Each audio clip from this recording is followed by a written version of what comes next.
Yes. But it's always a good time, especially in the Big Easy, except for maybe tonight for TNA, where nothing's going to come easy because we got monster bouts, we got grudges, we got titles galore, and we're going to truly see whose will bends before us on behalf of their own party as we once again come together to predict TNA. This time for TNA, No Surrender, emanating from the Big Easy. Hello, everybody. Welcome once again to Simply Predicted. You know what this is. I'm the simple man of the simple brand, the voice of the JMM, forever great for professional wrestling. Damn it. And my name is Noel Foster. With me, as always, is a wonderful panel of fellow friends and analysts, of course. With me, I have Christopher Rotz, the man who inspires so many of us, including the other three here. Not on the marquee because I don't have that freaking thing. You need to get that to me. Jeff Mutter, freaking Meacham. I see the timer. And, of course, the guy that's going to be along for the ride for a little bit and definitely will give us some interesting takes. The Renegade Wrestling, JJ Williams. Gentlemen, good to see all of you as we're just mere hours away from TNA No Surrender, taking the airways. And for those that want to join in the fun, you could also, of course, watch it along with us. TNA No Surrender is available on TNA Plus, Impact Wrestling Ultimate Stars on YouTube, and Trailer TV. That includes the free countdown that starts tonight at 7:30 p.m. Eastern Standard Time. Shout out to those that are, of course, watching right now. Thank you so much. Please subscribe, comment, tell a friend. Be sure to get your predictions in. Link to the form is in the chat. And good luck to everybody that continues to be part of the league. And so far, Ashley and Joshy are holding it down. Jeff, good job, though, on the very first show on your kickoff. And Chris, yeah, you're in the middle of the pack. Before we get I like where I am, too, considering that I did those predictions before I started watching. Yeah, exactly. So I'm curious to see where I end up after today's call and everything. Show 2 of the TNA League, and I'm all for it. That being said, let's go around and get everyone's initial thoughts before we get right into stuff. Chris, good to see you once again. How you feel about TNA No Surrender? I'm feeling good. It should be a good show. I'm definitely looking forward on watching the countdown to No Surrender at 7:30 Eastern Time. So I'll give that a shot before I watch Friday Night SmackDown on Fox, before we go to Perth, Australia for Elimination Chamber tomorrow. It's going to be a good event. I'll give this an 8 out of 10. And good luck to everybody that is still a part of the No DQ Galaxy League for TNA. And always say yeah to NoDQ.com.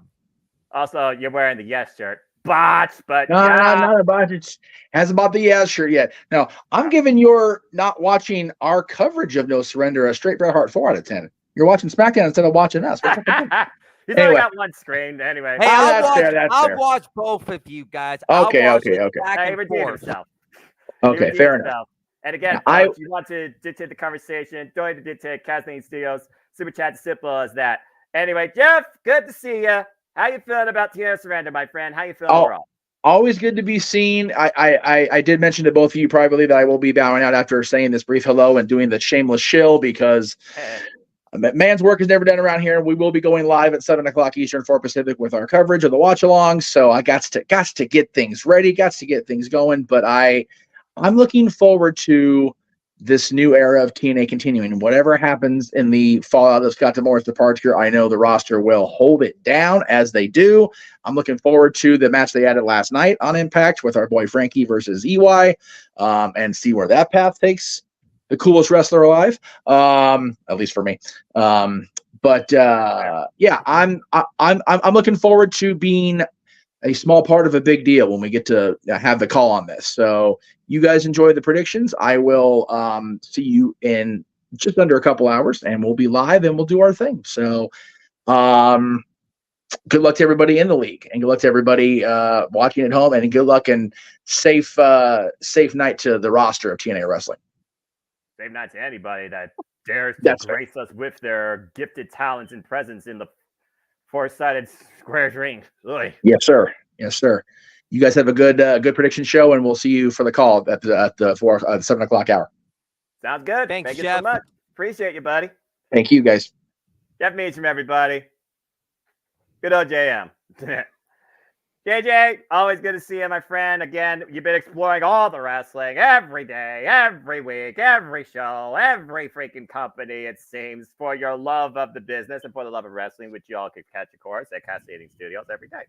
But it's good to see you here as we discuss TNA. Here's the TNA No Surrender. How you feel about tonight's show? I'm looking forward to it. It's been well documented on my show that this is the first pay-per-view that I'm watching since I started watching TNA full time. Right. I've been paying attention to Impact. I've been paying attention to Explosion. So I'd like to think I've got a good idea of where stories are going to head. But there's also the huge elephant in the room of this being the first pay-per-view after the departure of Scott D'Amore. Yeah. So are plans going to take a left turn like this is NASCAR, or are plans going to continue on the straight and narrow that they were already on? That's the big thing that's going through my head right now. Yeah. And according to what we are going to see tonight, everything could very well change. Absolutely. Well, again, there's a lot to discuss that you said that's going to go down tonight in the Big Easy, the hard way. And again, folks, your opinion is married too. Get your predictions in. You'll find the forum in the chat. You'll find the forum on my Twitter. You'll find the forum on the YouTube community tab here at my YouTube channel. You know what to do. So without further ado, everybody in the chat and panelists, let's get right into it. And shout out to the 22 that so far got your predictions in, including but not limited to my fellow horsemen, not only Chris, but Mark Griffith. Good to see you, brother. Jeff Chadwick, hope you're doing well. Walter of No DQ, Con Andrew, Joshy, Lex, my friends at ATW, Sienna Chanel, Bacon_Space, best name ever, Jerry Slaughterhouse there, and so many others, and my friend Paul, who probably will come over and enjoy the festivities. Let's go ahead and get right into it. As you alluded to, we'll start off with the countdown, Chris, as of course we have a couple of tag team, I'd say grudges, to ease us into tonight's festivities. We'll start off with this one that was first announced as, do you trust the system, or is the system about to face their time? As they take on the duo known as the Intergalactic Jet Setters, Kushida and Kevin Knight, take on the systems, Eddie Edwards and Brian Myers, with Felicia Edwards in the corner. As we saw last night on TNA Impact, it was Alicia Edwards that paid huge dividends that halted Kushida Knight's flight and his momentum and allowed Moose to spear him into oblivion, allowing the system to win last night's six-man main event tag. Also, Eddie Edwards and Brian Myers, they won for the first time ever together as a tag team at TNA Hard to Kill. And so far, the system seems to be working on, I would say, most cylinders. But Kushida and Kevin Knight are former IWGP Junior Heavyweight Tag Team Champions. So, Chris, what's your thoughts on this tag grudge match? Who you got winning? Well, this tag match is going to be interesting because all four of these superstars are going to be serving in the main event picture tonight with Moose and Alex Shelley. So we have to worry about if this match is going to affect the main event tonight in any certain way. It should be a good, interesting match. On the forum, I got the system, Eddie Edwards and Brian Myers for the win. And I'm confident that they are going to win. And I see them moving into a tag team title picture down the road. Okay, that's fair. JJ, so far, more people actually, along with Chris, do trust the system. 60 to 40%, including my TNA analyst. Shout out to Tatilla. Folks, get her to 1,000. She's so close. Seriously, the mission is almost accomplished. Go follow her today at Rangers of Wrestling. Hit the subscribe button if you want to hear her talk about NXT, including Roadblock. I'm just saying, his NXT, damn it. Anyway, JJ, what's your thoughts on this tag team match here? Do you think this could lead to possible future challengers towards the TNA Tag Team Championships? Definitely could possibly lead to some contendership down the road. Supposedly, the world title match is not going to be the main event. The main event is going to be the X Division match. So I don't think this is going to affect the main event, so to speak, whatsoever, unless things get thrown in as far as Saban's concerned. Right. But I do not trust the system, but I do have to pick the system here. Because both me and Datilla have a theory about what's going to happen in the world title match. And I will get into that when we get there. Fair enough. It's one of those things where right now I think the system has momentum on their side. It's all systems go. And Kevin Knight, to be technically fair, he's not even signed to Impact Wrestling. So it almost feels like New Japan Pro Wrestling guy eats the fall. Either way, I think this is going to be a very good tag match. And again, Kevin Knight, I think he's going to get the shine, but I fear a Boston Knee probably might hit in the Big Easy. And I'm going to go with you for now. I am going to trust the system. Gets the win here. I'm also going with the system. And if nothing else, this adds more momentum and favor into the cohesion and the effectiveness of the system when it comes to backing up their boy Moose in the match that you were talking about earlier. And Tatula here saying, it's not surprising Jay don't touch the system. He doesn't even believe in Joe Hendry. Ah! She said his name! She said his name! We believe in Joe Hendry. Do you believe? Damn it! Sorry, I had to do it. Oh my god, this guy's so damn brilliant. Anyway, let's go ahead and move on to our next countdown match. JJ, I'll let you kick things off with this. As we're going to see if the Rascals are knocked down into an avalanche of failure through a bout of fundamental respective principles of professional wrestling. As Speedball Mountain, the duo of Speedball Mike Bailey and Trent Seven looks to teach the Rascals a lesson. In what has been another bit of team warfare, we've seen the Rascals and Steve Macklin go after the wanted man, while Speedball Mike Bailey and Trent Seven have had enough of these three men's nonsense. As of right now, we know that Nick Nemeth probably won't be there, considering he just won the IWGP Global Heavyweight Championship against David Finlay. Spoiler alert, congratulations to him. And he will be involved also in Sapporo again, mere hours after TNA No Surrender, so don't think you get a jet fast enough. But we also know Steve Macklin right now, he'll go to the ends of the earth to make sure that Nick Nemeth's not the most wanted man, he's a forgotten man. But that's a whole different story. As far as this goes, we saw Trent Seven give us a great bout against Steve Macklin, but failed due to the Rascals' shenanigans. But we've also seen Speedball Mountain as a duo, they are undefeated. In fact, they beat the Rascals at Final Resolution. So this is a callback match. JJ, where do you stand in this? I really like Speedball Mountain. I'm not sold on the Rascals. I don't know what it is. I was finally starting to get behind Trey Miguel as a solo, but the tag team of the Rascals, I'm just not getting behind. Something about him isn't clicking for me. But Trent Seven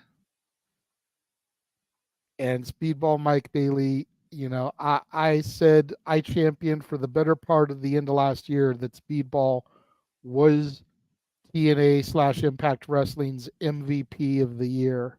Yeah. I see them getting the victory here. Yeah, it's one of those things where, again, we're looking at the system getting the momentum, but I think right now we need something to counteract Macklin's mayhem and Rascal shenanigans. I think Speedball Mountain is the duo that can do it. Now, truth be told, Trent Seven's back got wrecked last night against Steve Macklin. But I think that Speedball Mike Bailey is going to be out here to prove a point. And to your point, if he's going to have a stronger year than even last year, he needs to start off with a win here. And I think Speedball Mountain, we talked about tag team championship challenges earlier. I think Speedball Mountain could be great challengers, beating the Rascals, who are former TNA tag team champions. So I'm going with Speedball Mountain too. Chris, where do you stand? Right now, more people are going with Speedball Mountain, 64% to 36%. Where do you stand in this? Well, I'm going to tell you guys something. The last time these two teams took on each other was Final I'm going to say Yep. Resolution There you go. Good last December, and it was the final show under Impact Wrestling before it comes to TNA. That was the last time we saw these two teams, and Speedball Mountain got the win thanks to the ABC that night. Correct. And this is now TNA. These two teams are facing each other. I'm actually going to agree with you guys. I have Speedball Mountain winning this. I do think Mike Bailey is going to have a strong 2024 year. And also Trent Seven. I know Trent Seven tremendously because I saw him in NXT UK, My NXT! Continue. NXT, and he was great with Tyler Bata's Mustache Mountain. So I got to go with Speedball Mountain, and I think when we get closer, because we got Sacrifice to worry about, and we got Rebellion, I think it's going to be the System versus Speedball Mountain, maybe for a shot at the tag team titles in the coming weeks. As long as they don't do a friggin' fatal four-way dance at the pay-per-view. I've had enough of that madness. What is it with TNA and your NXT doing fatal four-ways for the tag team championship? Seriously. And I just sat here on the predictions for Elimination Chamber saying I wanted that at WrestleMania 40 this year. Daggum. Daggum. All right. Well, let's go ahead and move into our actual show. And good grief, they gave us quite a card here. Let's go ahead and start off with some championship implications, as we'll talk about the true leading, always evolving division in women's wrestling. Damn it. And it starts with these two that are going to have a bash in the Big Easy. And there's no surprise factor here, but I'm looking forward to seeing how well they tear each other up. TNA Knockouts Tag Team Championships on the line as Decay, coming back from the Undead Realm and surprising the hell out of MK Ultra, taking the titles from them at Hard to Kill. MK Ultra, the former tag champs, the violent, lethal duo of Masha Slamovic and Killer Kelly. Since then, they've been trying to send a very personal, physical, mental message at the expense of Jody Fret and Danny Luna. But we've also seen Jody Fret and Danny Luna get the better of the former tag team champions, where you might want to consider them also in the picture. Now, I'll say it once, I'll say it again. I think we're just one more combustible element away from a Monsters Ball triple threat for the Knockouts Tag Team Championships. Now, whether or not it takes place like Sacrifice or Rebellion, I'll let you be the judge. But I'm looking forward to this freaking match. It's one of those things where, again, titles do not have to change hands to move something forward, okay? Champions can hold the titles via disqualification. Titles only change hands via pinfall or submission. With how angry, how vengeful, how violent, how spiteful that MK Ultra can be, I could see this getting way out of hand and thrown out completely.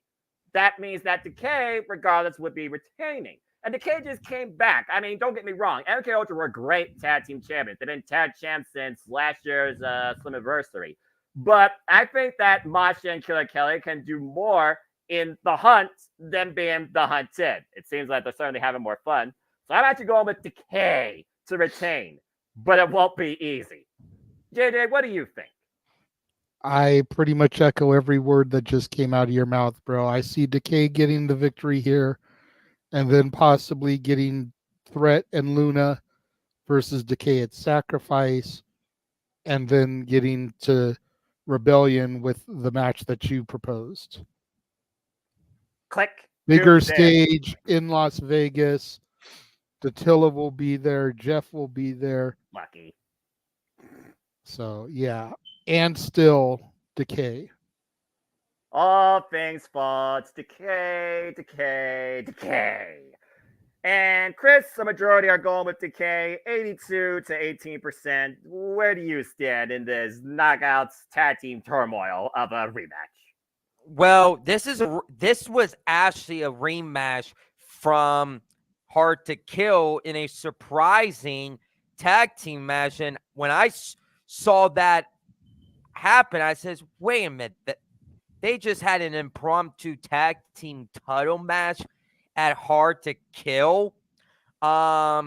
personally, I agree with you guys. I think Decay is going to retain their tag team titles. They just won it at Hard to Kill. And I just have a gut feeling that Marsha Slamovich and Killer Kelly, they might be booking them to go in their separate ways and go after singles gold in 2024. I mean, that's a different take that I wasn't necessarily figured about. But yeah, I'll go ahead and plug it again as JJ and Dattilo will be at Rebellion. But let's get the Renegade to Rebellion. Hashtag Renegade to Rebellion. Y'all know what to do. Support this man. Support Kazini Studios. Give this man some love. Super chat, super sticker. And again, he'll tell you more about this.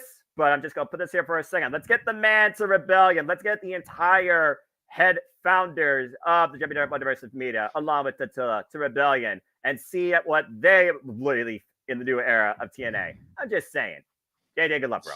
All right, so far we're all unanimous here with this one, as Decay will run roughshod over MK Ultra, but it probably won't be as simple as a win. It's probably going to be complete, utter mayhem, and I'm all for it. I like violence. All right, good stuff.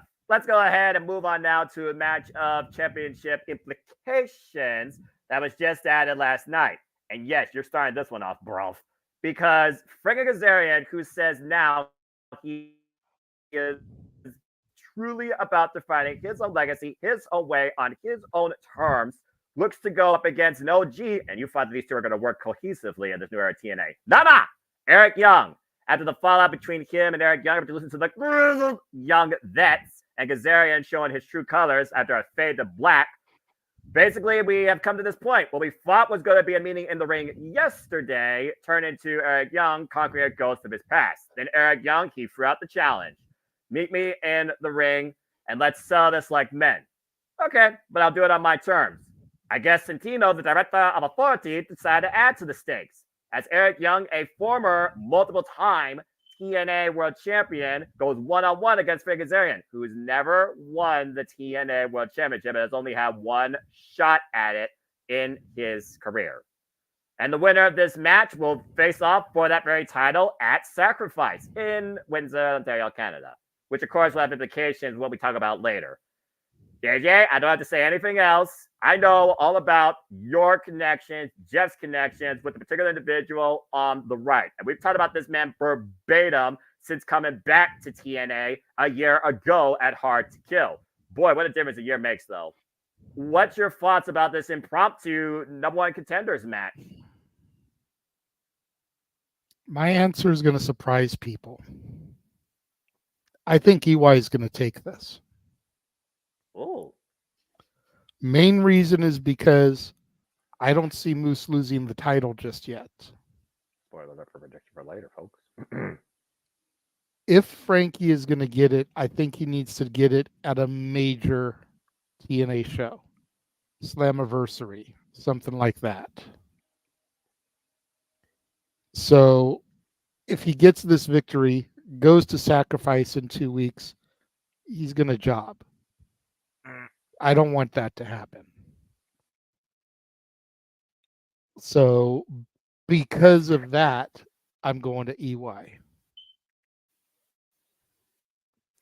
And it sucks to bet against a buddy. It sucks to bet against a guy that we've had pop on to open mic night. But I'm looking at this long term. I do believe that when Frankie came back, a deal may have been made for him to eventually become champion. Mm-hmm. Problem is the man he made that deal with is gone. Mm-hmm. So there's another issue right there. But if they're going to give it to him, I see it at something more like Slammiversary. Well, again, unlike other companies, this actually does have literally just a big four. We've only gone through one of the big four so far. To your point, next stop's Rebellion. After that will be Slammiversary. And then it all culminates at their biggest show of the year, Bound for Glory. So it's one of those things where you think about Bound for Glory was it? No, it was literally a year, 2 years ago. He can't. Yeah, it was Bound for Glory last year. He literally won the friggin' title against Speedball Mike Bailey, and then of course we saw what that led to. His only ever shot, and it was against Josh Alexander at Overdrive, and he failed. Eric Young, though, he's been champion, to my count, world champion at least 3 times. There was Super EY, there was World Class Maniac EY during the pandemic, and there was one other one I can't remember. Actually, it might have been 2. Someone can fact check that for me. But yeah, it feels like for me right now, these 2 OGs of TNA have a longer story to tell, and this is the first chapter where Eric Young, he's been to this dance before. Kazarian hasn't, and I think that probably still sticks in Kazarian's craw, if I'm being perfectly honest. And I could also see him costing EY, no matter who he's facing. I agree with you. I think EY is going to get it too, and so does the majority of the panelists here in the predictions pool. 72 to 27 or 28. Can't do math. No, I can't do math. Chris, what's your thoughts on this impromptu No One Contenders match? Personally, what I saw highlights yesterday, just today, of that that last night, Frankie Kazarian, he brought an old mate back from TNA, and that was Big Damo, and I was like, oh my gosh, 2 former members of Sanity in WWE that collided. And personally, that group was possibly one of the best groups I've seen in NXT.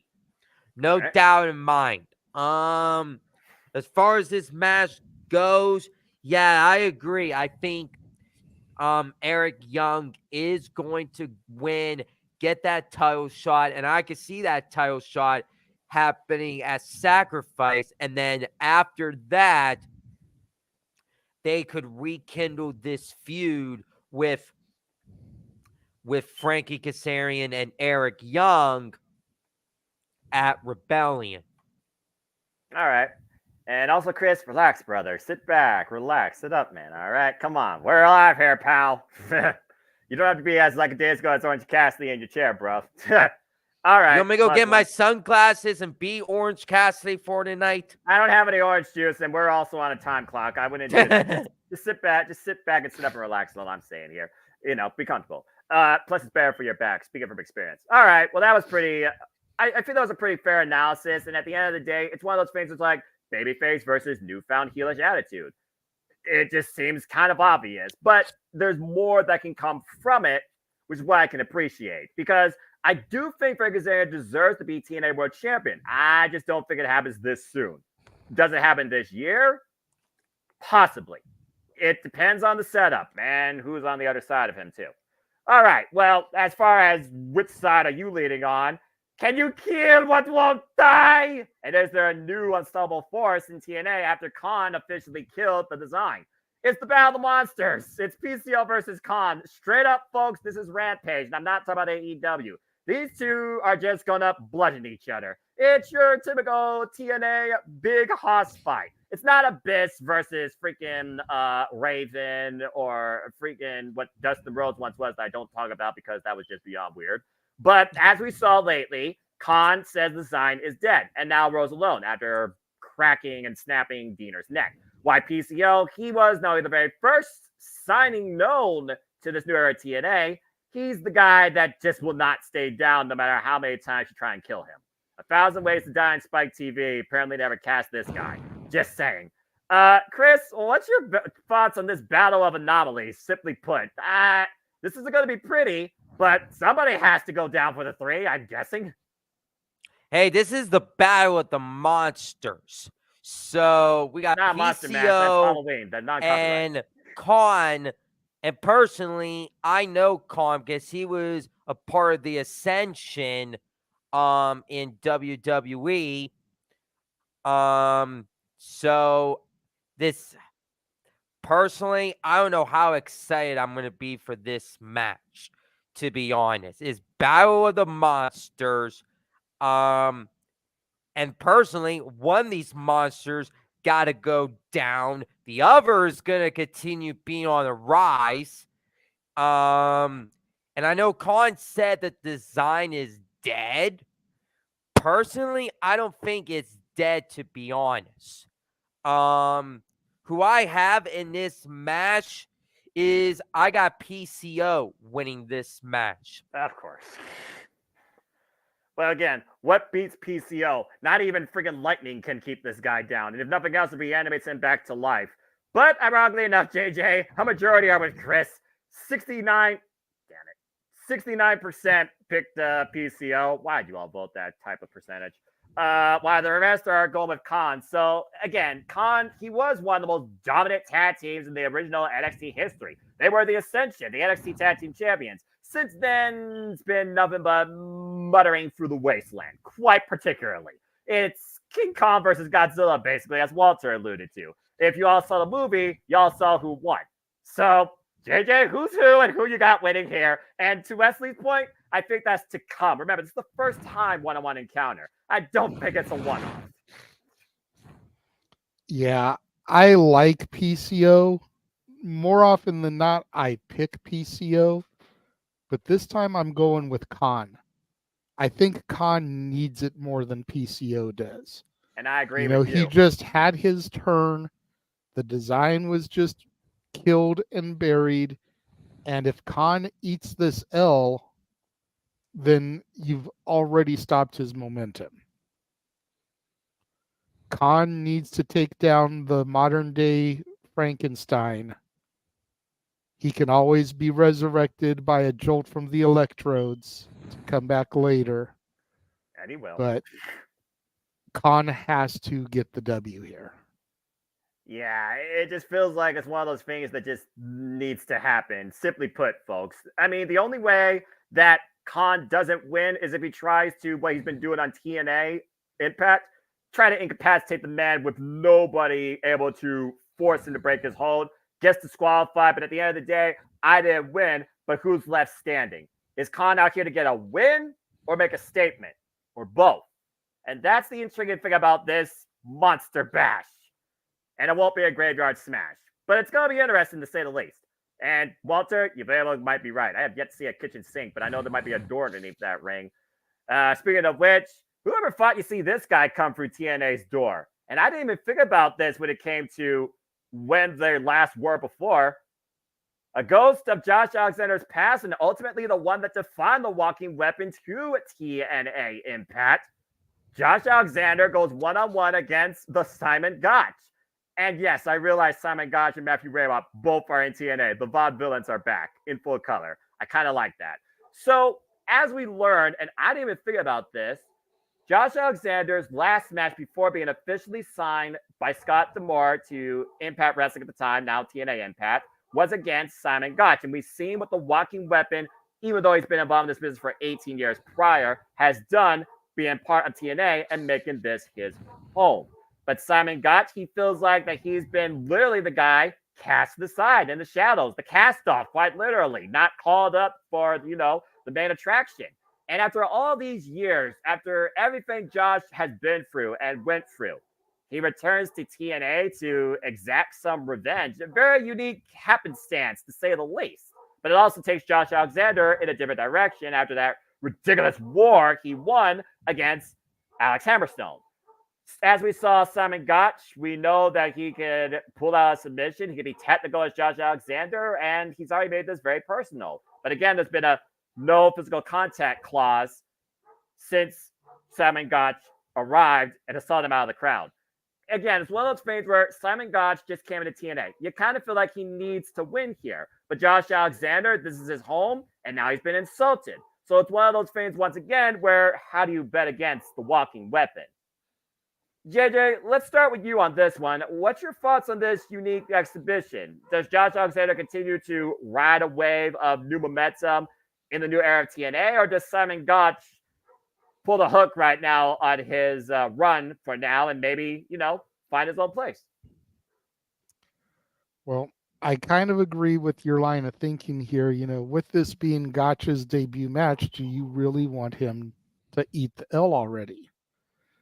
Then you factor in the little parts of the fact that Josh Alexander is one of the people that's been very vocal on social media since D'Amore's departure.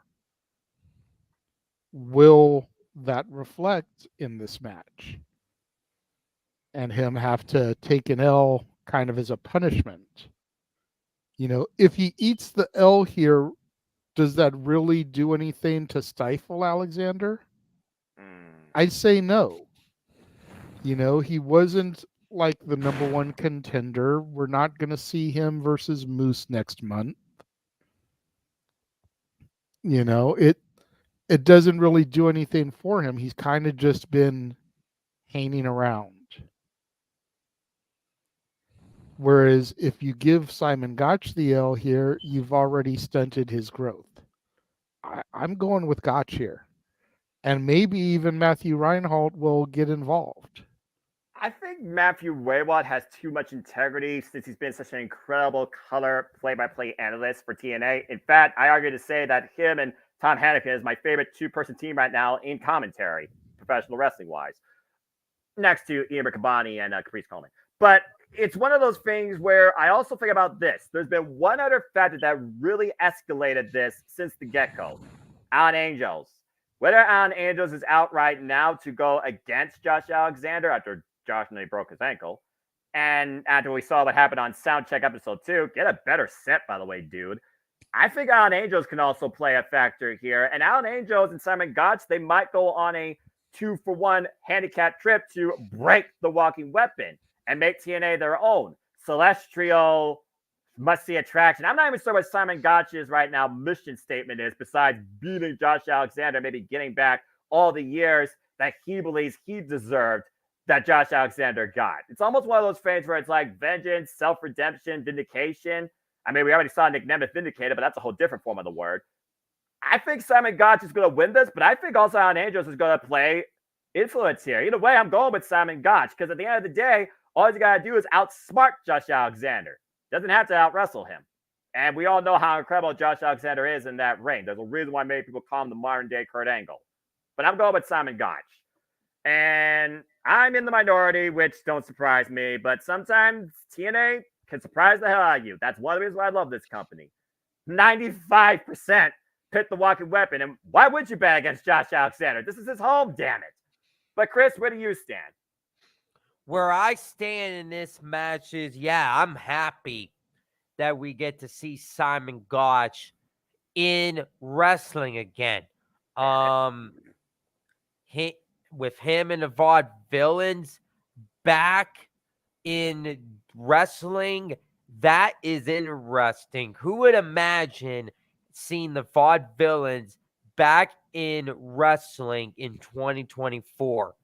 Right. And this is Simon Gotch's first match back as like wrestling again. And personally, they've been telling a story with Simon Gotch ever since he's returned, since he showing up on TNA. But who I have in this match is going to be a good match. I have the walking weapon, Josh Alexander, for the win here. I think Josh is going to win. I know he's been vocal about Scott D'Amore's departure from TNA. And I kind of heard that he might have signed a new contract extension with TNA. So I think it's fitting that you give Josh Alexander the win.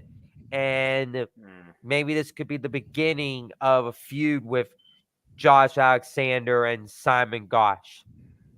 Signed a contract, extended his terms, corporate, ... I'm just saying. Yes, JJ. Didn't Simon Gotch have a match last night? He did. That's what I thought. Chris said this was his first match back. I could have sworn he had a match last night. He did, Chris. Botch. Sorry about that. It's all right, bro. That's why we're here, and that's why I made this graphic. Plus, I'm a fan of Let's Make a Deal. Anyway, botch has got to be one of the best words in the professional wrestling industry. I'm just saying. Anyway, you do make a point though about the contract thing. Damn. Waltz is right. They might have put themselves in the corner. But again, it's also one of those things here where Gotch is out for redemption. Does he want to beat the man or does he want to break him? And Josh Alexander, if his emotions get the better of him, like I thought they were going to last night, then Josh might get himself disqualified. So again, this is one of those that could go either way and could surprise us. But I think more pressure is on Simon Gotch than Josh Alexander, if nothing else. All right. Well, we got down to the big four, in my opinion, so let's go ahead and get right into them. And since we know what I guess is going to be the main event, I'll leave it as such. But let's go ahead and talk proverbially about what we thought was going to be the main event, but definitely it's going to have implications because we'll know the next person to challenge for this championship. Prior to this, I'm certain. It would shock me if this was the opener. But here we go. In the first time ever, as TNA continues to be the alternative and bring you alternative ideas, it is Moose versus Alex Shelley 2, where Moose is the champion, Alex Shelley the challenger. But this match is under no surrender rules. Here's how this goes, folks.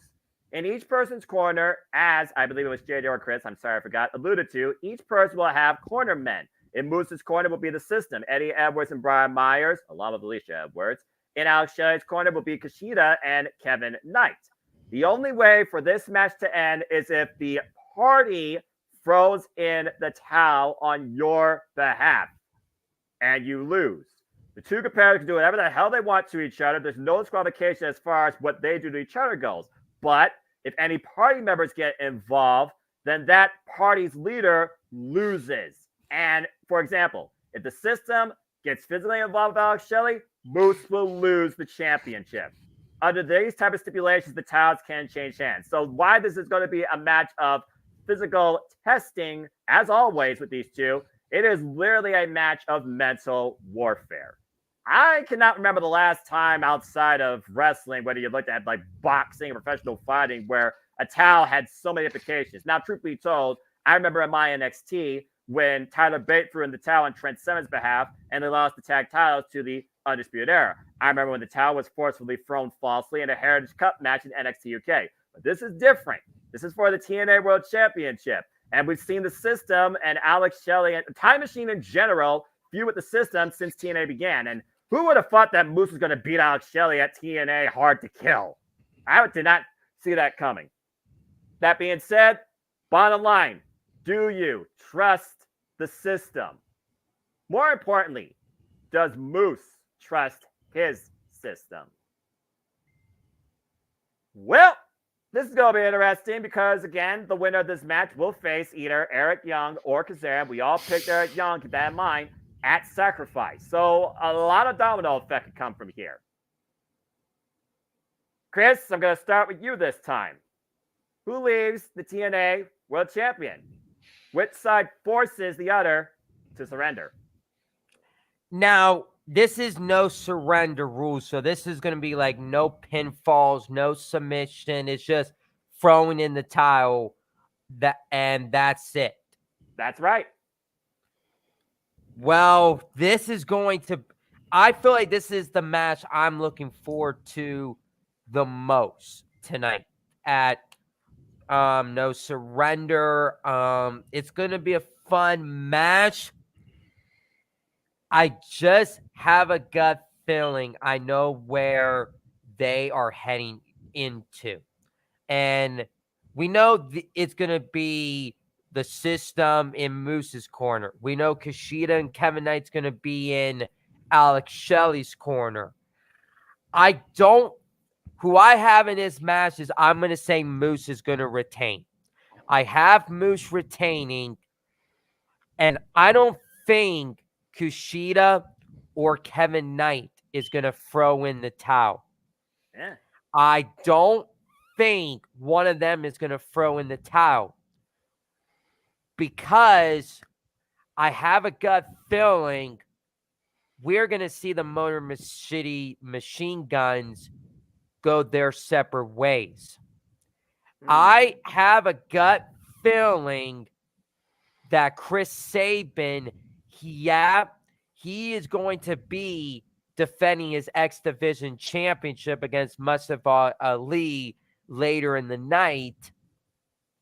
I just have a gut feeling Chris Sabin might be the one to throw in the towel and let Moose retain, and that could be Chris Sabin turning on Alex Shelley, and you could start like a singles feud with Chris Sabin and Alex Shelley, maybe leading into Sacrifice, or you build it up to Rebellion.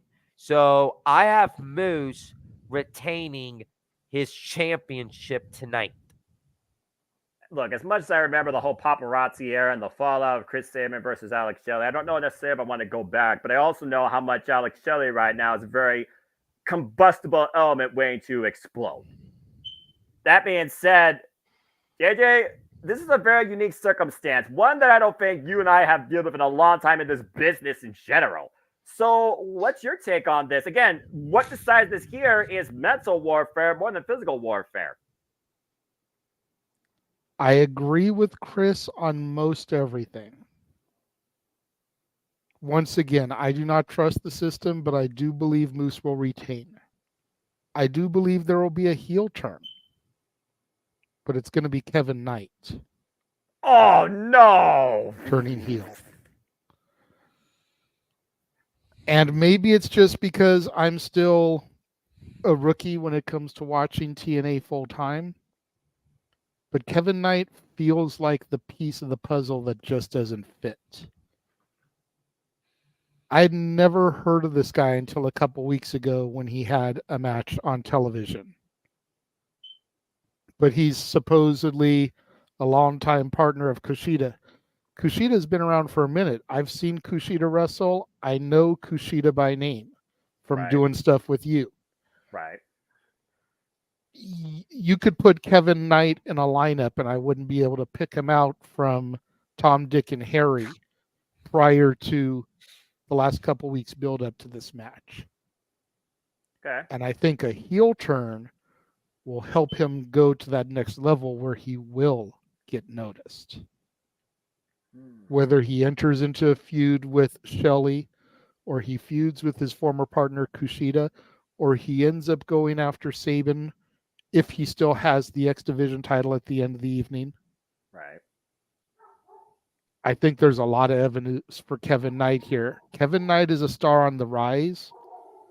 This could be his history-making moment by turning. So let me go ahead and just educate you a little bit on Kevin Knight, in case y'all don't know. Kevin Knight has been a longtime friend, student, tag team partner of Kushida. They are former IWGP Junior Heavyweight Tag Team Champions, being TJP and Francisco Akira last year, catch 2 and 2. Also, Kevin Knight, he has been making airways, quite literally, with his in-ring skill, agility, and heights he could fly. Eat your heart out, Montez Ford, including one-on-one against Moose. If y'all have not seen Moose versus Kevin Knight, it was a match on freaking television last year. Impact Wrestling was incredible. He is one of the most unique, high-flying athletes you will see in that ring. I can understand where you're coming from, but it's also one of those things where I feel like the system, maybe there's too many parts right now where it could collapse on itself. You add more to it. You got D'Angelo Williams, Eddie Edwards, Brian Myers, Alicia Edwards, and you got Moose. Now, truth be told, it was D'Angelo Williams with distraction that hard to kill, and D'Angelo Williams, by the way, has been not even heard, talked about, nor seen since then. So maybe that's just something to figure out too. That kind of helped Moose find the moment he needed to spear Alex Shelley. But a spear is not going to determine the winner here. Again, it's going to be forcing a party's will, breaking not a man's will, but your friend's trust or your friend's will. And as far as I know, Moose has no friends. The system, they're doing things their way. And as long as they have the TNA World Championship, the system will work per se. But I don't think Moose can trust it because of the combusting egos within it, I feel like. Something's got to give here on some party's side. But I do think right now, just based on the fact that we did all go with Eric Young, and you look at the whole basic principle of wrestling, face versus heel dynamic, you kind of need a heel as champion. And I just don't see Alex Shelley going heel during this. If he loses, yeah, he might have a fallout, but that's if he loses.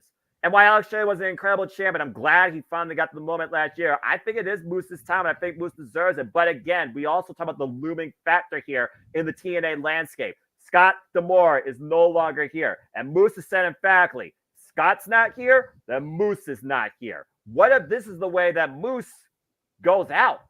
There's a lot of other factors here we aren't even thinking about, because at the end of the day, Anthem don't give a shit about TNA. Everyone here does, but they don't. And I don't want that to play a factor here.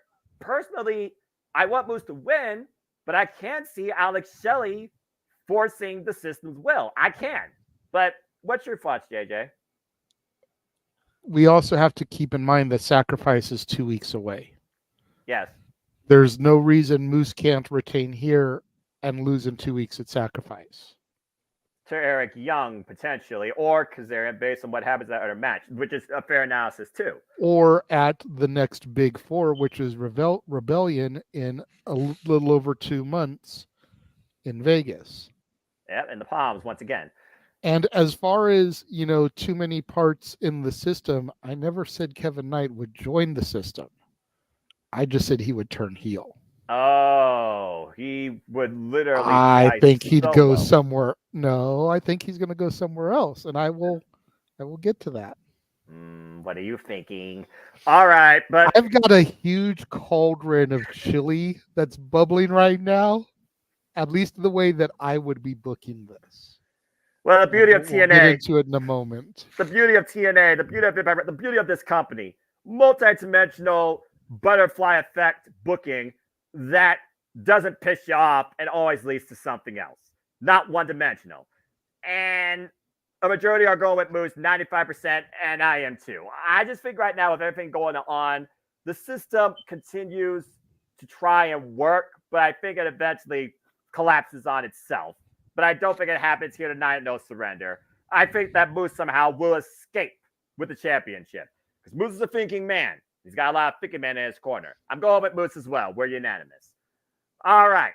Again, a lot of interesting stuff that could happen here tonight. And Leslie, your guess is as good as mine, but we still have. You're going to have to wait till we discuss the main event, good sir. Yeah, fair enough. Well, we got 2 more matches prior to that, so let's go ahead and talk about tag team action too sweetly on this one, as we have a best-of-3 series coming to its conclusion. As the ABC once again goes one-on-one with GYV, the Grizzled Young Veterans taking on ABC. After the Grizzled Young Veterans were able to physically and psychologically outsmart ABC in the first bout, it was with one arm somehow. Ace Austin with a beautiful clutch pin tying the series. And here we are at the culmination. And let's be honest, we all knew it was going to get here. We just wasn't sure how it was going to get here. Now, you all know what I stand for. I talk about all the time Liverpool's #1, Zach Gibson, his partner, James Drake. Together, they have conquered all of Europe, and they came to TNA to win the tag team championships, to challenge themselves against the best. But are we soon to recognize them as TNA's #1 tag team and the new TNA tag team champions? This one, again, could truly go either way, and I'm torn. I want to see the Grizzly Young Vets win, but something tells me ABC, call it a comeback story, especially because Ace Austin's now coming in here 100%. I think the ABC will somehow outwit the GYV once again. And this has been a fun series. Was it as great as Beer Money versus Motion Machine Guns? That was 5 matches, so, apples to oranges. By the way, Bobby Roode, congrats on your retirement as a producer. But I'm going to say, begrudgingly, the tag champs retain. Damn it. JJ, where do you stand in this? Doggone it. Grit your teeth. Well, everybody knows that I used to do movie reviews. Yes. In addition to being a guy who loves movies, I'm also a very, very much a music guy. All genres of music. Yes. Ludacris, in his song Southern Hospitality, told us to throw them bows. Busta Rhymes taught us to break your neck. Grit your teeth, Noah. The Grizzled Young Veterans are taking the titles. Wow. Because they're coming in here representing my NXT, damn it.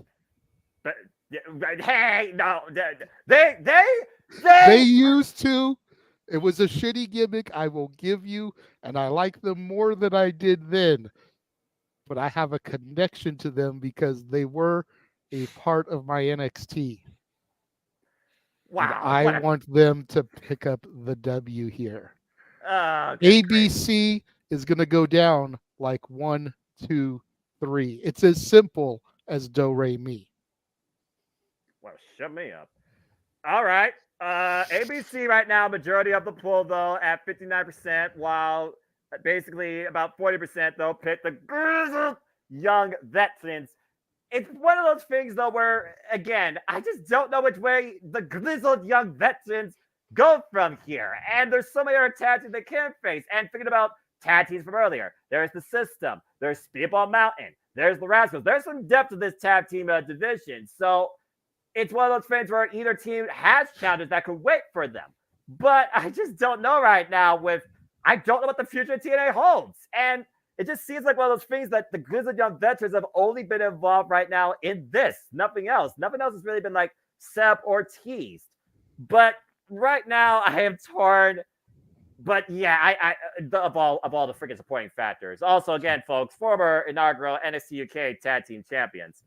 Congo River, they've gone, but the ABC, they're out to prove a point. Maybe this generation's MCMG in building. After all, they beat them last year. Chris, and correct me if I'm wrong, because I'm still getting used to them in this format. Drake is the long-haired, Gibson's the bald one. Yes, correct. I prefer Drake to Gibson personally. There was something about Gibson in the NXT presentation that always freaked me out. I think it was the contacts they had him wear. But I like him more here, but I've always been solid behind Drake. Well, again, Drake's one of those, though, that is a little different than Zach Gibson. I think James Drake is more of the wildcat in this duo, in my opinion, based on his style and his forward aggressive nature. By Zach Gibson, he's more the calculated thinker and I think technical strategist. And I've seen it firsthand, especially when he applies Sting to the Gates that nearly took Ace Austin's arm out of its socket. That being said, Chris, where do you stand in this series finale? Do you go with the ABC or are you giving it to the GYV? We're 1-1. How fitting. Well, personally, when it comes to like these best of 3s, best of 5s, best of 7 series matches, we know it's not going to be like a clean sweep. We definitely know that. That's the foregone conclusion, and we all know that. He's not wrong, to be fair. I went on Bet Online where they have like the betting odds. They have Grizzled Young Veterans as the betting odds favorite to become the new tag team championships here tonight. But I just don't know if Grizzled Young Veterans, I just don't know where do they go if they win the tag team championships. Where are they going to be soon be recognized as Liverpool's #1 tag team in all of professional wrestling? Damn it. I just don't know where they go from here if they win the belts. Okay, what's next? Who's going to be taking them on? I just feel like the baby faces, this is a comeback story that needs to be complete and also finished. So I have a gut feeling I'm going for the ABC to retain the tag team championships, and we could see future bouts with the System and the Rascals down the road for the tag team champions, possibly at Sacrifice or Rebellion. I see ABC retaining the tag team championships tonight. I mean, I'm not going to lie. Speedball Mountain versus Grizzled Young Veterans really is pleasing my palate. And that's the #1 reason why I'm thinking about going with. Damn it! Oh, man, this match is going to hurt me. I already know it's going to hurt me in predictions, but I don't care. I don't give a F if I'm wrong sometimes. I just love TNA. But yeah, I stand by it. All right. I think we all do, Noah. Damn right. 2 for ABC, 1 for GYB, but this is Tag Team Professional Wrestling for realistic, beautiful-looking Tag Team Championships. I said what I said, damn it. And I don't digress. Getting better at that. All right.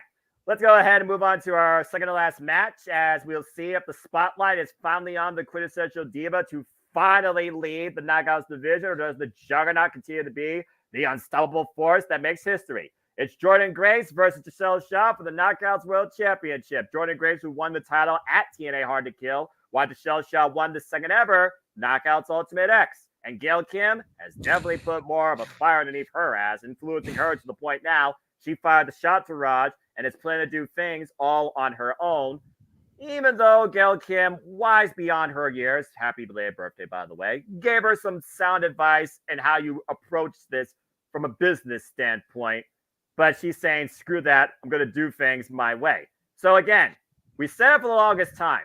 Giselle Shaw, she's a future Knockouts World Champion. She's challenged previous Knockouts World Champions for the title and failed.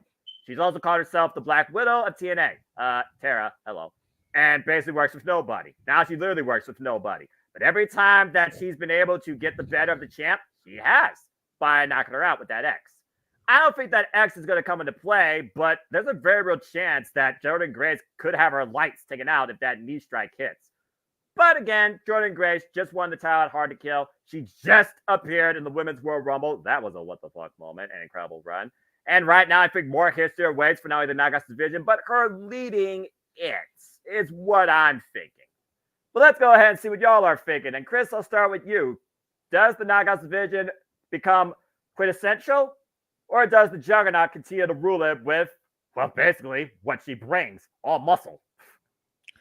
Well, I'm going to tell you, we got to give a round of applause to Jordynne Grace's performance at the Women's Royal Rumble match. That was unbelievable.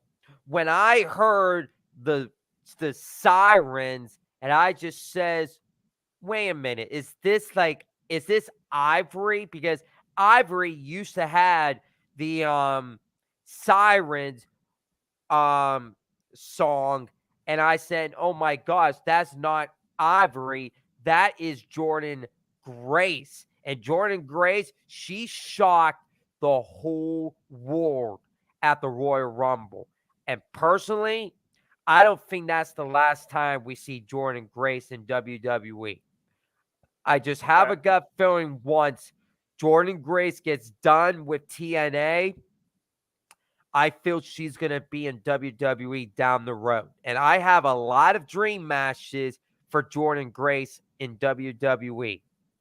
But as far as this match goes, I wouldn't be supposed for Giselle Shaw to win the championship, but it's not her time just yet. I think Jordynne Grace is going to retain the Knockouts Championship, and she's going to possibly move into a feud with Killer Kelly or Masha Slamovich. And hey, I wouldn't be surprised at Sacrifice if we get to one of those facing Jordynne Grace. I could see them making it maybe a triple threat, maybe a 2-on-1 handicap match, or one of them facing Jordynne in a singles match for the Knockouts Championship. Fair, but also Giselle Shaw will eat crow then, not heeding Gail Kim's advice, but also might piss her off more to the point this gets run back. Let's not forget what happened against Masha Slamovich. Not only did she break her streak, they ran it back in overdrive in last knockout standing. And Masha was 1 second away from beating Jordynne Grace for the title. She hasn't been the same since. That being said, a majority they are going with Jordynne Grace, 91%. So right now, it just feels like Giselle Shaw, this is just a new approach to her journey towards the top. Now she's once again on her own, maybe has renewed confidence, even if she doesn't want to admit it, enforced by Gail Kim. But I don't think she gets it done this soon. I think she goes back to the drawing board. And with the newest face of the Knockouts on the approach now, maybe she tries to throw her, name in the fire at some point. Or George Iceman, her concierge, talks about how great she is. I know that you got a lot to say about that. But Also, Tasha Steele, she's another one to think about. I know Tasha and Zaya are going to finish out the rubber during Bayou Blast. There's a lot of different dynamics, again, in the knockouts that not only could face Jordan Grace for the title, but Michelle Shaw, she might look to make an example out of if she loses here. So where do you stand in this Knockouts World Championship match? Well, first of all, don't get me started on Timeless Dana Brooke looking like she went to a Timeless Tony Storm estate sale to buy her outfit from last night. Damn! Don't even get me started there. All right. They are not going to take the title off of the person who is bringing the company the most publicity right now that isn't named Scott D'Amore. Yeah. With her appearance in the Rumble, with all the interviews that came as a result of it, with, her name going around the IWC a little bit heavier than it was a month and a half ago. Jordan Grace is going to keep the title here. Giselle Shaw is going to fall. Is there any reason why Gail Kim can't wrestle? Because with the advice that Gail has been giving Giselle and Giselle not taking it, I could see a Gail-Giselle match unless Gail is injured and just has one of those injuries where she can't wrestle again. But if she's physically 100% healthy and can do it, just is choosing not to do it, I could see this between her and Giselle leading to a match, maybe at Rebellion. I like the sound of that. I'm not going to lie. It is in Canada, Gail Kim's home turf. I mean, it's not too far-fetched. We saw what happened on Impact 1000. Girl can go. Girl does not age either. Good grief almighty. So, yeah, that's fair. And again, it was Diana Purrazzo that raised the ire of Gail Kim, and she paid for it, even though we never got the one-on-one match. Damn it. Although I'm very happy to see what's happening with Deonna. I know we'll talk about that Revolution, my most anticipated match of the night, I'm saying. But anyway, yeah, it's just crazy right now how much momentum you have with Jordan Grace in general. It's hard to bet against her. But I think Giselle Shaw has that potential where she can lead the division. I just don't think right now, even with Ultimate X, it's her time. And truth be told, it's the second ever Knockouts Ultimate X. Tasha Steele's challenge for the title and lost the first go around. She got a rematch later on, and she won it. Giselle Shaw can literally do the same thing against Jordan Grace. So, yeah, I think it's pretty unanimous here. We got to go with the Juggernaut for now, retaining the title. But it won't be the last time you see Giselle Shaw in this spotlight. I'm just saying. All right. Well, we talked a lot, guys, but let's go ahead and get to what apparently is going to be the main event for Is Change on the Horizon. For in a world where so much of the same thing is repeated, we need people to step up. We need new leaders. So I ask you, my fellow panelists and friends here at City Predicting, do you trust in Ali or do you hail Sabin? As the X Division Championship is on the line, as Chris Sabin, the 10-time X Division champion, defends the gold, making his TNA debut, Mustafa Ali. Simply put, this guy, free from WWE, basically has been on a worldwide campaign to remind us right now that we need change. We need leadership, and he's the one to do it. He's been involved in insert promotion here. In fact, he's going to be involved in New Japan Pro Wrestling in Chicago. But Mustafa Ali right now, a former WWE Cruiserweight champion, is now taking on arguably the most influential individual in X Division history, Chris Sabin. And this influence of Mustafa Ali's political propaganda has definitely gotten under the champion's skin, to the point he's made an example out to good hands that have been campaigning for the challenger. And with that, I'm not saying anything else. JJ, go ahead and don't burn it, but feel free to if you wish. If this truly is the main event, how do we usher in the future of Mustafa Ali in TNA, and for that matter, the future of the TNA X Division Championship? What the hell's going to happen here at No Surrender? Well, as you know, I do not believe in Joe Hendry. Blasphemy! As you also know, I do not trust the system. Right. However, in Ali, I trust.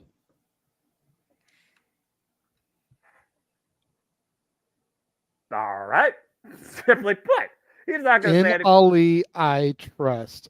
I definitely see the good hands forming a union with him because every good political figure needs some good hands to do their dirty work. Oh, I see what you did there.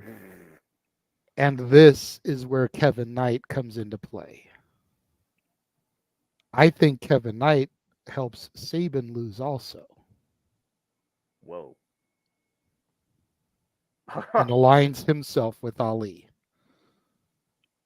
Basically forming a stable akin to the cabinet. Oh no. But Oh we got to come no. up with some cool political name for it. Oh, good grief. What the world are you trying to do here? I'm just saying, think about it. Mustafa Ali, we all can acknowledge and admit that even though it happened during my hiatus, the retribution killed Ali. Simple as that. Even his time in my NXT towards his end couldn't really get him rejuvenated the way it has Baron Corbin, Dijak, Ridge Holland, Becky Lynch, etc. I'll give you that. Like it was going to do Shotzi before, she tore her ACL in her first match down there, is going to be gone for 9 months. Get well soon, Shotzi. To anybody with a leg injury, because that just seems to be the injury going on anymore, from Kylan King to Master Watto. Dadgum, people, take care of yourselves. Get well soon. Continue. I think this is the jumpstart to the rejuvenation of what Ali could have been if WWE trusted in Ali. And like I said, whether the Kevin Knight thing comes to fruition or not, I feel is irrelevant. But every good politician needs a couple of good hands. So at the very least, you've got a ready-made trio there. Okay.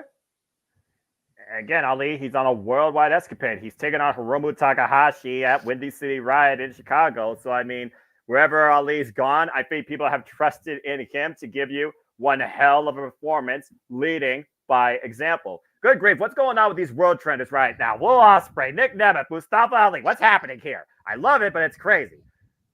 It's crazy, though, also the fact that Chris Sabin has now been the face of the X Division, one of the most influential figures of the X Division the last 20 years. When you think about this, literally started off with AJ Styles, the very first champion. And yes, he's a record 10-time champion, but some of his runs have gone a few Ds and 0 Ds. Let's not forget what happened with him and Leo Rush, though he won it back at Impact 1000. Since then, he's been unbeaten, technically, since holding the X Division championship, including overcoming Kenta.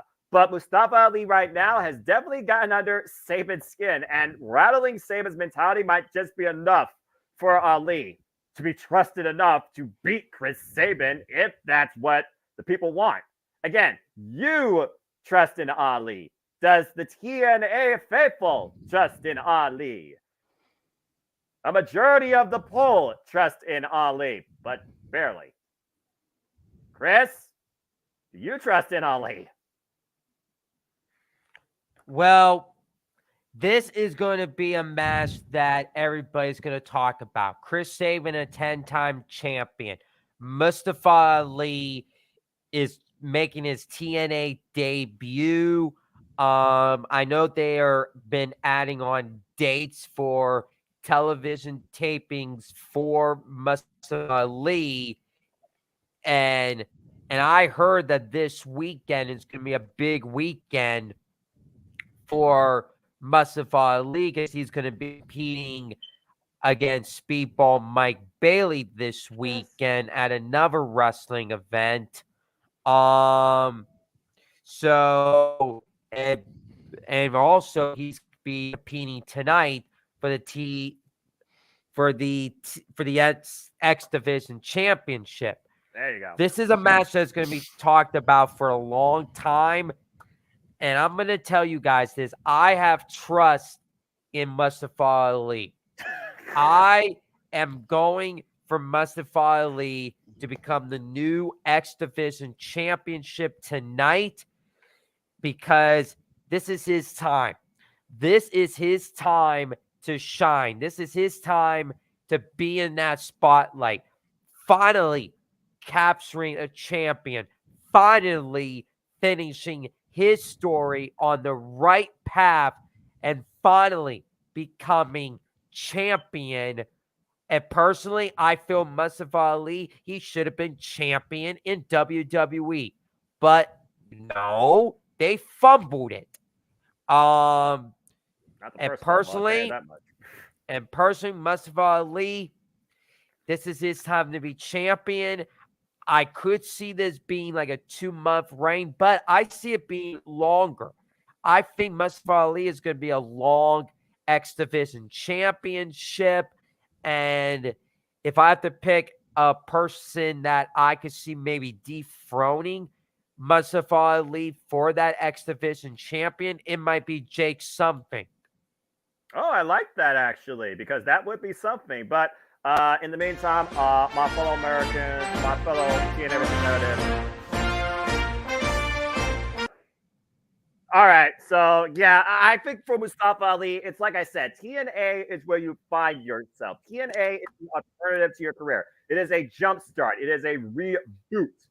Take it in technical terms. You think about the LED and the friggin', backstage, like, GYV cameraman. Either way, I think for Mustafa Ali, this is the launching pad towards his global campaign in Trust in Ali. Imagine if he takes this X Division Championship, defends it in New Japan Pro Wrestling, presents it at Prestige or something like that. You talk about exposure earlier as far as public figures goes and as far as well-known. Mustafa Ali, X Division Champion, that brings more eyes to TNA. Nick Nemeth now a champion in New Japan Pro Wrestling with the Global Heavyweight Championship. It just feels like these international dynamics and interpromotional showcase scenes only benefit TNA more. I think, and again, Chris Sabin, he's a journeyman, but he's also a guy that if you're going to take the crown from him, you gotta fight me, not a debate. You gotta prove that you want this more than me, that you can get it done in the ring. Show me what you got, bitch. His words. So yeah, I think Mustafa Ali is going to show Chris Sabin exactly who he is. And I trust in Ali winning too. I'm actually going with you guys here. I think Ali becomes the new X Division champion. But this is the main event. Something else had to happen here. So who shows up? What gets teased? Does somebody new show up maybe here? Or, hey, I think about Jordan Grace. How about Camille actually signed the TNA? I mean, she did say she made her decision on her Q&A, but her phone gave out. Damn it. I hate when that happens. So is a new knockout on the rise? Is somebody else going to confront Ali or Sabin? Does Sabin's future change as we know it? Is the Motion Machine Guns finally lose all the ammo in their arsenal? It's a very unique suspension of disbelief that could come out of No Surrender to shape the future going forward for TNA. If nothing else, you trust in Ali and leading the X Division, but I don't know if you can trust anything else fully at this point in TNA. It's all up in the air. But yeah, I'm going with Mustafa Ali as well. And this is going to be one hell of a match. In Ali, we trust. And by the way, I'm individual. I am not a party candidate, just saying. But this campaign idea, I've loved these vignettes.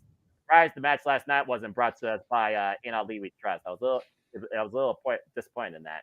But that being said, no one thing for sure, I am not going to be disappointed in tonight's show where the outcomes are so polarizing that I don't know what the future holds. And that's not a bad thing. So that being said, folks, do you trust in Ali? Do you believe the Juggernaut once again continues to make history? Who survives the Battle of the Monsters? Do you see any titles changing hands? Do you see somebody showing up who truly surrenders everything? We'll find out soon enough, but thank you all for tuning in. Before we conclude and be able to find out, dude, let's go around and plug our stuff too.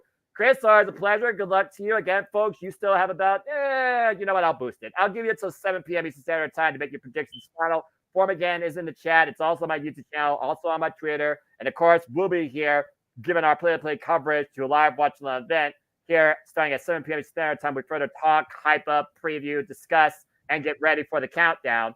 But Chris, I know you got a busy night ahead of you as always. You look at all the fans wrestling too, and I respect that. But where can people connect and find you? Well, it's always a pleasure being on Simply Predicting. I enjoy being with you guys tonight. Where everybody that could find me at is on my X account, CROTZ24. My Instagram, CMROTZ_6472. My Facebook is Christopher Rods.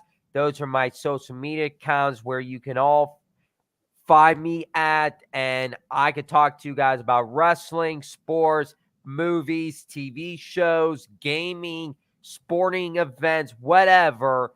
I'm positive all the time. Just always hit me up. I'm down making friends.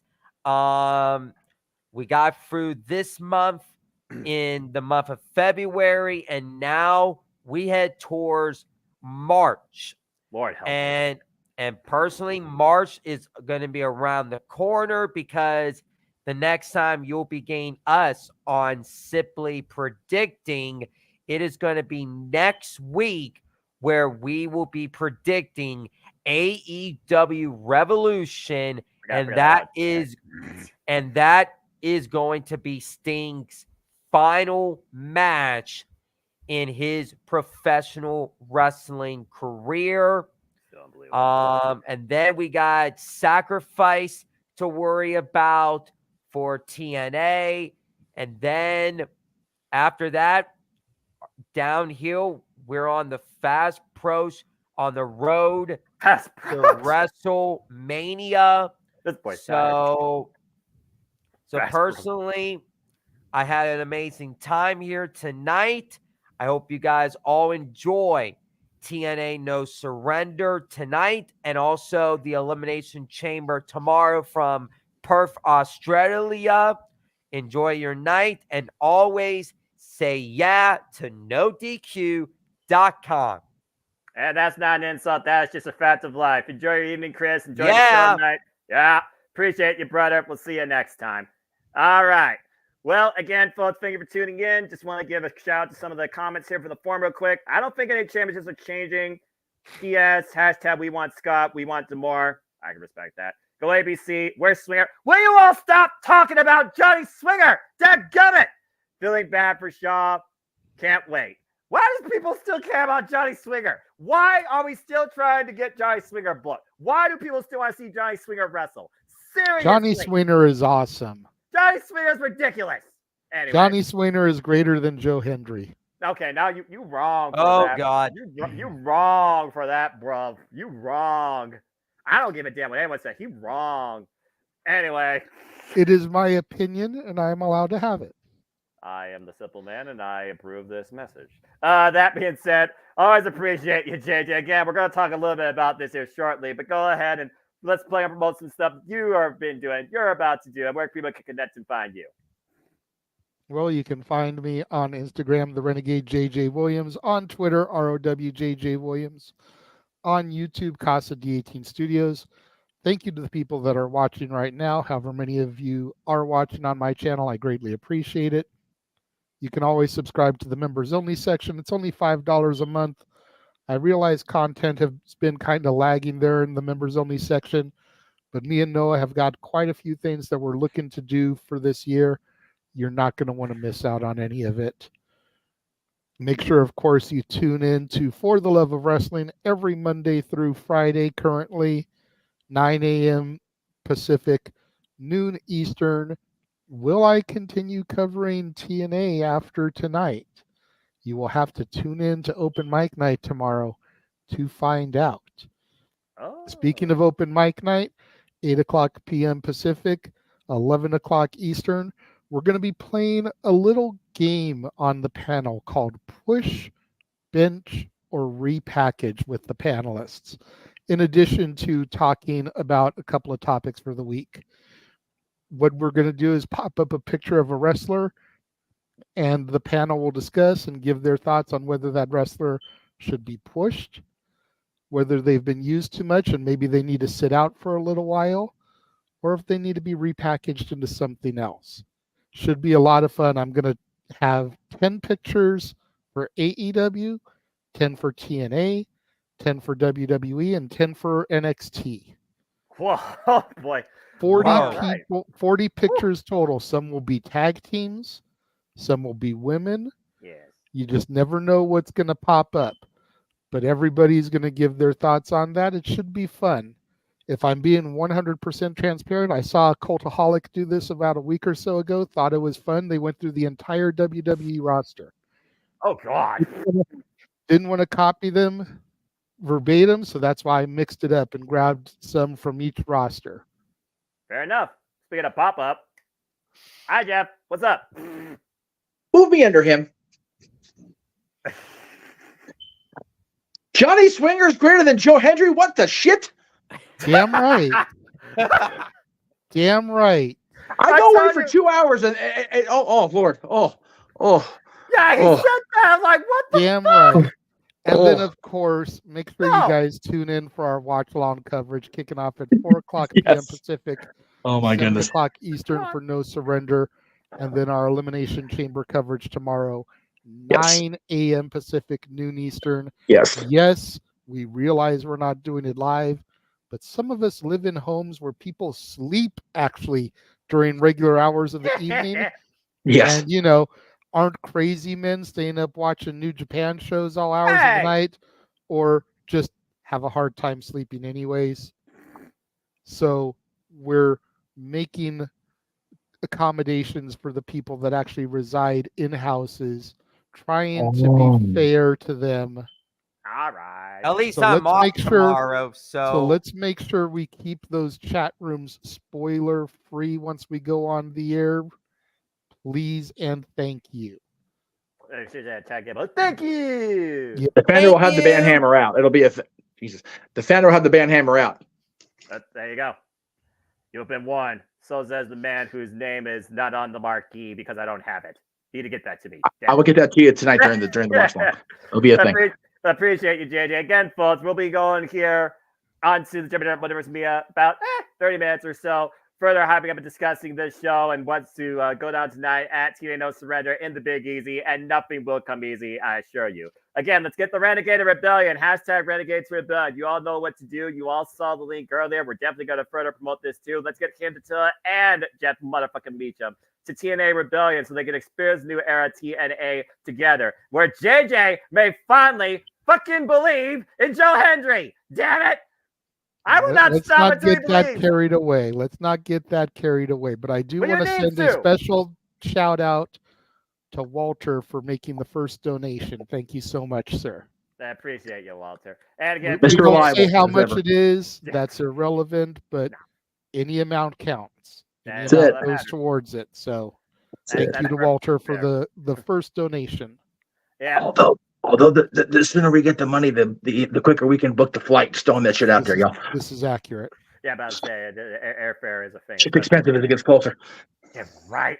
Well, again, Chris, appreciate you. Jay, appreciate you. See you shortly. Jeff, appreciate you. Appreciate all of you for always tuning in. You know how to be a part of the fun. Go fill out the form, be part of the Predictions League. Love to have you on the panel if you wish to share your voice and your passion too. It's always a pleasure. If you want to engage and find me, simply put, follow me on the Twitter and on YouTube at Foster1916 for all things wrestling. Shout out, of course, the entire EW family on the Twitter and our social media platforms. Again, I keep you all up with prediction leagues, forums, and hype on a weekly basis, and I'll allow you to give your own simple assessments too on my simple YouTube channel under the community tab.